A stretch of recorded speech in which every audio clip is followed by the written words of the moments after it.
la série des narvals et le sous-marin Espadon. En France, la série des narvals, dont fait partie l'Espadon, est la première lancée dans ce contexte. Entre tensions mondiales, réformation d'une marine nationale et redynamisation de l'industrie, les enjeux sont élevés. En 25 ans de carrière, le sous-marin assure sa triple fonction: protection d'escadres navales, renseignement et surveillance et dissuasion. L'histoire et la visite du sous-marin l'Espadon.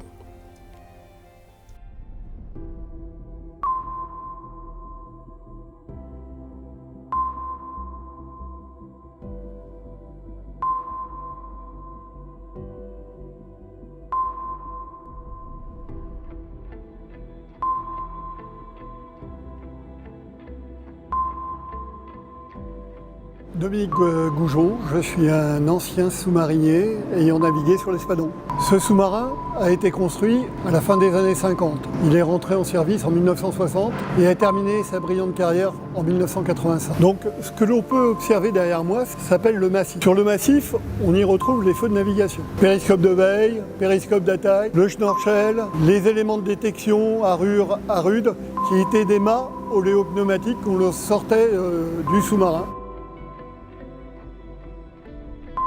1946. En 1946, le sous-marin allemand U-2518 de type 11 est remis à la marine nationale après avoir été confisqué à l'armée allemande. Renommé Roland Morillo, l'étude de ces plans donnera naissance à un nouveau projet de sous-marin, nom de code E48, dont la série Narval est directement issue. Le 11 décembre 1954, lancement du Narval. Frère aîné de l'Espadon, il donne son nom et ses caractéristiques à toute la série de sous-marins qui le suivent: le Marsouin, le Dauphin, le Requin, l'Espadon et le Morse. Tous sont lancés entre 1954 et 1958.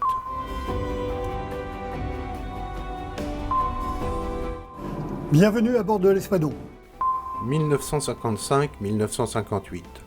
Construction de l'Espadon. 3 années sont nécessaires pour donner naissance à l'Espadon au chantier et atelier Augustin Normand du Havre. Sa construction coûte plus de 2,170 milliards d'anciens francs, soit plus de 3 300 000 euros. Son lancement officiel aura lieu le 15 septembre 1958. 19 juin 1959. C'est la première plongée. Le sous-marin est armé au cours de l'année 1959. Du 19 juin au 19 août, il réalise sa première plongée et ses essais en mer à Cherbourg. C'est un gros poisson. L'Espadon commence sa carrière en 1960, soit 5 ans après le début d'usinage.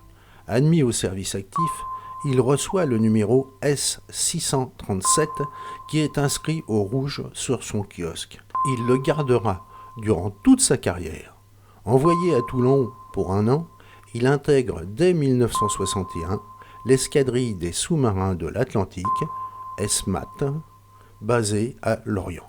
Alors en 1973, le 10 décembre 1973, j'embarque sur l'Espadon en tant que timonier. Je venais de terminer mon cours de timonier. Le 10 décembre 1973, je venais d'avoir 18 ans. La fonction de timonier était principalement de s'occuper des cartes, c'est-à-dire qu'on s'occupait aussi, lorsqu'on était en mer, de pouvoir être à l'écoute de l'extérieur. Et pour ce faire, on utilisait 2 appareils qui sont le GCO2 et le sonar. Le sonar est un appareil de détection. Il est utilisé pour surtout obtenir une distance par rapport à un écho que l'on aurait repéré sur l'appareil. Alors le bruit que l'on entend, c'est pas le sonar du sous-marin, c'est le sonar des bâtiments qui cherchent le sous-marin.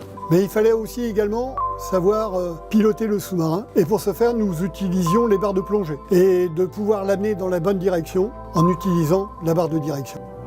Comment faisaient les sous-mariniers pour faire la différence entre le jour et la nuit? Effectivement, dans un milieu clos comme celui-là, où on restait en plongée plusieurs jours, il fallait pouvoir identifier le jour et la nuit, de façon à ce que lorsqu'on reprenait la vue, que l'on sache à quel moment de la journée on était. Et bien, le moyen utilisé était les lumières. La journée, les lumières étaient blanches, la nuit, les lumières étaient rouges. Alors pour devenir sous-marinier, il était préférable de ne pas être claustrophobe. Donc pour ce faire, on utilisait à la base de l'Orient un caisson hyperbare qui nous permettait de voir si on pouvait supporter la pression. Une photo, là ici c'est 1964, lorsque l'Espadon a fait surface sous la banquise. C'était bien avant que j'embarque sur l'Espadon. Et ici, c'est la mission de 83 où on est parti aux Antilles. J'ai effectué un point astro. On était en plein milieu de l'océan afin de recaler l'estime. La cuisine, le matin, lorsqu'on mettait au poste de propreté, je passais ici, écrire le menu et on faisait un petit dessin. Généralement, c'était le personnage de BD, Natacha.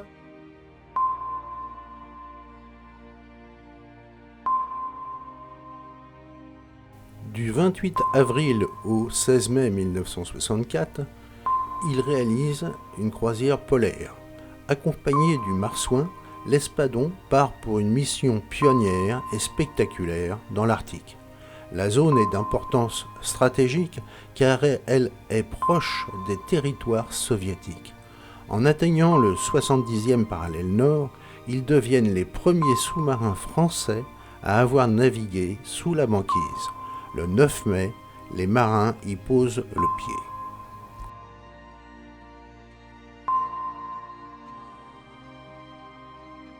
Lorsqu'on faisait notre première plongée à 200 mètres, pour les nouveaux arrivés à bord, ils devaient être baptisés. Alors, on prélevait un bol de mer à 200 mètres et on leur faisait boire donc un bol d'eau rouge et après on leur faisait boire le bol de mer. Donc généralement ça passait pas, mais ils étaient baptisés.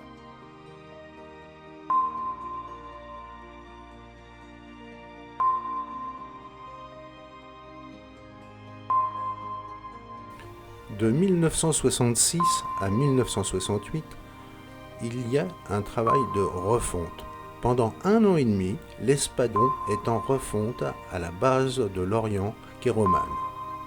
Les moteurs servant à la propulsion sont remplacés par 3 moteurs nazériens SEMT Pelstick. La modification la plus visible est la nouvelle forme du kiosque qui change l'allure du sous-marin. L'équipement électronique de détection est rénové et l'habitabilité est améliorée. Les jours de 10 et 11 septembre 1985. Dernière mission. Le 10 septembre, 15 des 16 commandants de l'Espadon embarquent pour la dernière mission.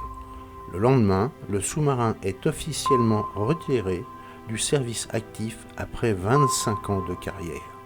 Il aura parcouru 360 547 milles nautiques, soit plus de 660 000 km, des côtes africaines aux glaces du pôle, soit l'équivalent de 17 fois le tour de la Terre.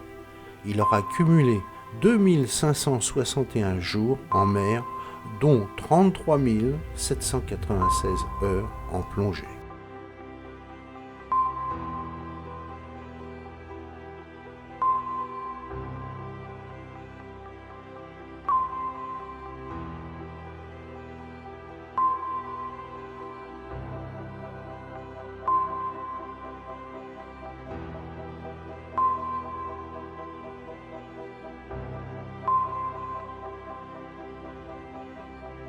Bienvenue dans la seule douche de l'Espadon, la seule douche du bord. Personnellement, je l'ai connue plus encombrée avec du matériel de cinéma, car dans les années 73, on embarquait du matériel de cinéma et on projetait au poste torpille à l'avant. Donc on n'avait pas souvent l'occasion de prendre des douches.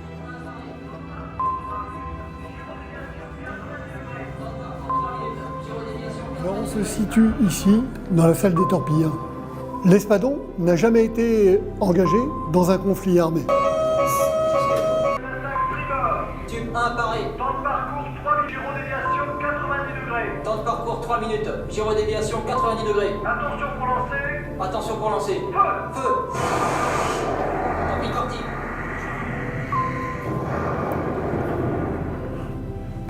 Ce que nous entendons là est vraiment l'élément lors d'un lancement de torpille, enregistré aux centrales opérations.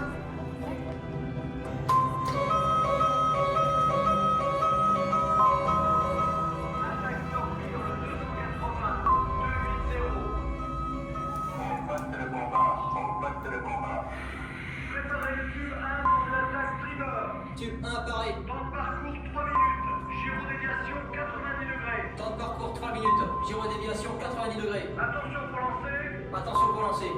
Feu. Feu.